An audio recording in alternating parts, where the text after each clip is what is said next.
Hello everyone. In this video I'm going to be showing you how you can remove blemishes in photos using GIMP. It's a pretty easy operation to perform on an image. There's a tool specifically for it, and you can use a couple of different tools really to do this.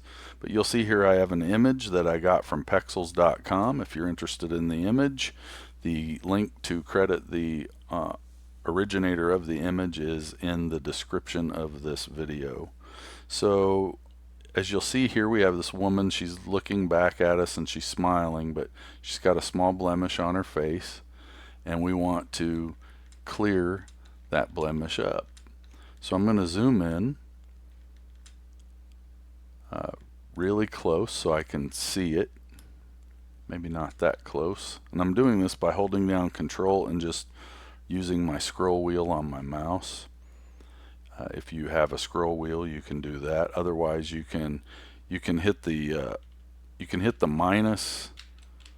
Actually, the hotkeys are not working. So if you want to zoom in and out, there's a zoom tool for that. And I think it's the Z key is the Z key is the shortcut for zooming in and out to pull up that tool. You'll see here up in the upper left hand corner it's the magnifying glass.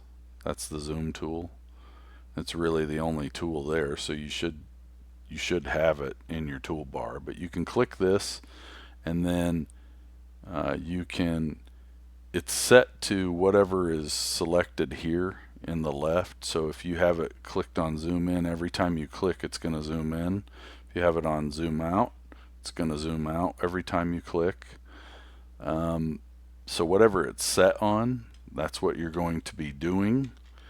And it's just easier for me. I hold down Control and then use my scroll wheel. That way I don't have to do all that clicking. But that's how you would get to your zoom tool using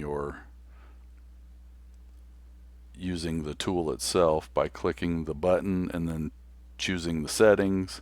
You can also come up here to the view menu and click it, and there's a zoom menu where you can zoom in and out. You'll see here that it says the plus and the minus are the shortcut keys for zooming in and out. They may or may not work, so if you're going to use those, it's good to know a couple of different ways to do the same thing in GIMP, because sometimes, depending on the context you're working in, sometimes the buttons won't work like you think they're supposed to. So once you find your preferred way of doing it, it'll become second nature to you. And I just use the Control key and my mouse wheel because it works no matter what tool I have loaded. See, I have the move tool loaded right now, and I can just hold that down and change the zoom while I'm working, and I don't have to go up there and switch tools and then zoom in and out and then go back up and switch back to the other tool. So you might find that shortcut helps you as well. Another one is if you hold down the space bar, you can drag the image using your mouse, position it exactly where you want it. So that's a couple of shortcuts that you'll find yourself using quite a bit if you get used to using them.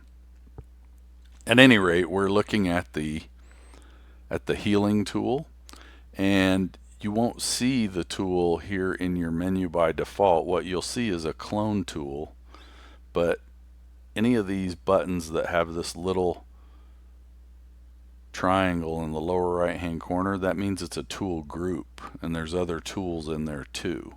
So just remember the healing brush or the healing tool is in with the clone tool. So if we want to switch to it, you can either point to that and get the shortcut key.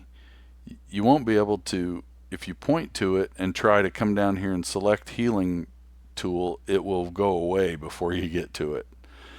But if you click on that button, it will bring up the tool that is showing. However, if you right click on it, you'll get a context menu that allows you to switch the tool. And the healing brush or the healing tool is down here, and you can see the shortcut key is H, which what that means is if you wanted to switch to it, let's say you were in the move tool, let's say you wanted to just load the healing tool up, you could just hit H on your keyboard and it will switch over to that tool. You don't have to do all that clicking. So there's another shortcut for you. At any rate, you set your brush size here. You can use the slider, you can use the plus and minus buttons, or you can use the left and right brackets on your keyboard to size this tool. And I'm holding down the right bracket right now and it's getting bigger, and if I hold down the left bracket it gets smaller. So use your brackets until you get it where you want it, and then you'll have the size set. That looks like it's going to work for what we're going to do here. And then you have a couple of other settings that you want to change to use this healing tool, and that is the hardness and the force. Now these will be set to different things depending on whatever you were doing with your brush previous to this. They'll be set for that. For healing, you don't want what you do to the image to be so drastic that it's noticeable. So I have a tendency to work at lower settings with this. I'm going to come down here to 25 because I want it to make a difference without having to click 100 times. But I also don't want to make such a big difference that it makes that spot look obvious or stand out when you look at the image. So I'm going to adjust my setting here, and then now what we've got to do is decide where we want to pull. What do we want to reference? We want to reference part of her skin for this correction, but we got to choose an area that's going to look like this area should look. And to do that, we've got to pick an area somewhere in the same general region of the photo so that you get the same lighting. You'll see here that she's got some light that her face is catching, and if you use one of these areas, you're basically spreading that lighting out to an area that it wasn't hitting before. So I have a tendency to use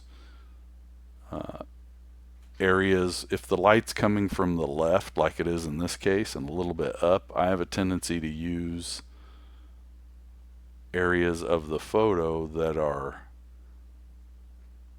that work the same, that are in the same orientation as where the light is hitting her. So you can see this light goes up and down and it's kind of curved because of the contours of her face. It's kind of curved. So I'm going to select an area that's like in one of these regions here where I'm dragging my mouse. Some of this is what I want to use. And I think a good area to use would be to start would be like right about there. So I'm going to put my circle there, and I'm going to hold down Control, and I'm just going to click one time, and that sets the reference area. So now when I come down here and I click, it's going to use this data to create pixels and put them in there. It's not going to directly copy this, but it's going to base that sampling. It's going to use that sampled data to create new pixels for this area. That's how it differs from the clone tool. The clone tool would make an exact copy of this and just put it right here. The heal tool does not copy the area, it just uses the data to create pixels for the area that you're healing. So watch what happens when I click this using the settings that we've loaded here. You see how it changed just a tiny bit? It didn't really change a whole lot, but it did change. And if I click again, it'll change a little bit more. And if I wanted to, I could drag this around and this reference point would follow me. So watch what happens if I if I click and just drag a little bit, see how it's painting in? It's gathering information and it's painting that information in to the area that I am selecting or that I'm targeting. So if we wanted to go down here and go up, we could do that. Could do it like this, and it creates the same look, you could say, as the area that we're, and that kind of looks, and you can shift your reference point around. So I'm going to come down here and hold down Control and click, and then if I wanted to, I could just make that, because it looked like it was repeating, so I just changed the reference and then remove that repeat. And then now if I zoom back out, you don't even really know that there was ever a blemish there. So Control, actually just shift to your move tool now, and that your brush will go away. So that is how you heal an area in an image using the healing tool. And we did it all in GIMP. We did it without having to pay a subscription, and once you get used to using it and you know what all of the functions of the tool are, it won't take you that. I could have done that in just a couple of minutes if I wasn't trying to explain how all the tools work and everything. But you can see now that there's no trace of that blemish on her face. All we have is that nice smile that she's giving us, and that's all that's left. So I hope that helps. I hope you've seen how easy it is to remove a blemish from a photo using GIMP without cost to you. And I hope that helps, and thanks for watching.